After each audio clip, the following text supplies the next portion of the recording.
Wagwan people, one of the hope everybody doing good. Respect for tuning in to another video. And here upon the agenda today, Kevin Smith's spirit is still active in the jail cell that he was in. Yeah man, more details on that. And with that, we have a clipping to provide with from Prime Minister Andrew Holness for all who miss out on the live today. But him launch an emergency press conference to discuss matters of security. Yeah, my plan for roll out the Zozo them. Stay tuned for the details. And it would be much appreciated if you guys can click on the like button, is it a follow us on Instagram, and share this video across every single platform so everybody can be in the know. Anyways, let's get into the details. Viewers and sub, the Observer released an article this morning, and it raised some form of speculation in regards to Kevin Smith and the work that he was doing while he was alive. And the article states, Hell cell. Man collapse in same lockup used by cult pastor Kevin Smith. Dies later. So basically, the brother, and it was said to be a 42-year-old tattoo artist.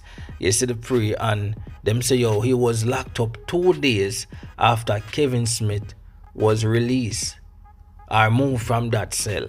The previewers and sub, and since that, he has been receiving multiple fainting spells. The first time it happened, the brother say, him normally faint. So, them not for bring him go doctor, none of that. And viewers and sub, it continues to happen over and over till the last time that the police them did concern, so them bring him go to the hospital and him die the next day. So right now, it's like them say, the cell haunted. Anybody going there, so them bound for get the same fate as the tattoo artist. And the place where him come from, persons who grew with him say, them no know of him have any fainting spell or normally faint. Him drive go to work and drive come back every day. Close friends say, them no know of this man having any form of fainting spell or him sick certain way where him faint all the while. So, some form of speculation raised yesterday, and me feel like say, his spirit still active down there. So, yesterday previewers and sub, and it just look away. Initially, it did look away, spooky and all of that, and up to now, even after everything happened, and people feel like say, yes, this we're gonna stop talking about this man now. We keep on getting news day by day surrounding this man. Something right. Viewers and sub don't know how we're gonna get rid of him, but him still there and him still a cause problem. But anyways, leave your thoughts and opinion in the comment section. Definitely what you want to have to say. But right now I move on to a different topic. I'm showing a clippings from Prime Minister Andrew Holness live this morning, where he called an emergency press conference surrounding matter of security. You see the previewers and some will know say the crime rate upon our eyes, how much people get dash rap on the weekend or in the week just to see a man. Yeah, for some reason this thing never seemed to die down. Even if it died down for a week, it fly up back, or a month, it fly up back. So yeah, Prime Minister Andrew Holness, I roll out the Zozo them. Check out the clippings. States of public emergencies were declared in the police divisions of St. James, Westmoreland, and Hanover. These three are termed the tri-parish SOEs. And in the corporate area, the St. Andrew South Police Division, the Kingston West Police Division, the Kingston Central Police Division, and the Kingston East Police Division. All of these divisions have seen increases ranging from 16% to 57%.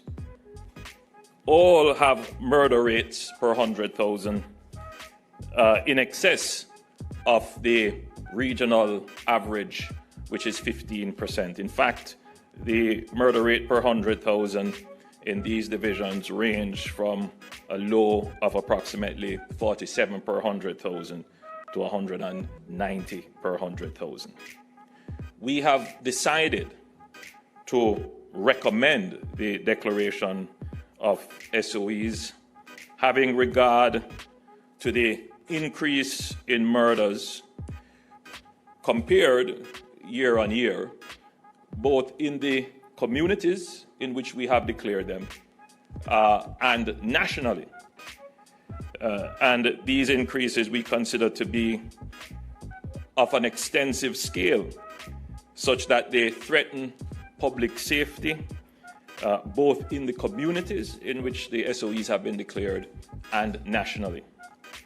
But more than that, we have decided to declare the SOEs because of the nature and frequency of the violence surrounding the murders and other crimes. And I'm sure every Jamaican would have recognized that the nature and frequency of the violence has devolved to a level of barbarity, a level of savagery. It is almost a competition for cruelty, the worst of the worst, and it appears to be designed, properly calculated to drive fear into the citizenry of the country and panic in communities. The government cannot remain crippled. It cannot see these things happening and not take action. The situation has proven to be well beyond the sphere of normal routine policing, and the JDF can more effectively assist the JCF if we have the powers we have requested. I will now give an indication of the boundaries of the respective police divisions, starting first with the Kingston and St. Andrew space. So the boundaries for the areas under the state of public emergency for St. Andrew South, Kingston West, Kingston Central, and the Kingston East police divisions are as follows. To the north, the boundary will start at the westernmost end of the Belvedere to Ferry secondary road, extending in an easterly direction along the Belvedere to Ferry Road, and then continue easterly to the foot of Red Hills, the intersection of Perkins Boulevard, Mullines Road, and Red Hills Road. The northern boundary then continues in a southeasterly direction along Mullines Road, Seaward Drive, Mimosa Road, Aloe Avenue, Bay Farm Road, Newark Avenue, Elm Crescent, Keesing Avenue, Hagley Park Road, Omar Road, Chisholm Avenue, then on to Maxfield Avenue and Russell Road in an easterly direction to Lindus Road at its intersection with Slipe Road.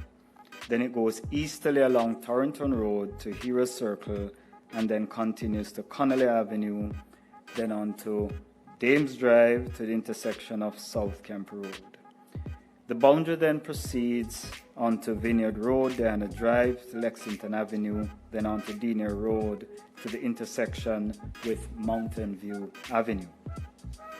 The boundary then extends in an easterly direction along an imaginary line as outlined on the map to the shared parish border of St. Andrew and St. Thomas.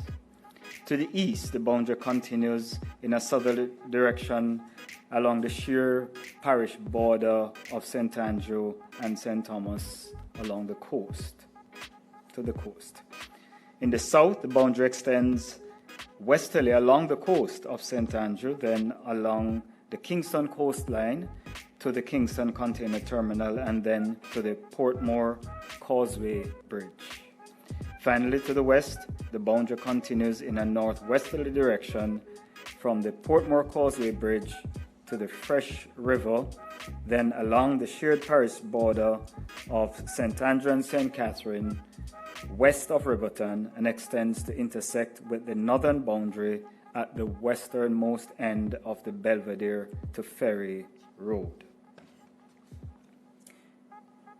With respect to the areas under state of public emergency in western Jamaica, that is St. James, Westmoreland, and Hanover, it's a bit more straightforward as it essentially comprises the entire land area of the parishes of St. James, Westmoreland, and Hanover within the established parish boundaries.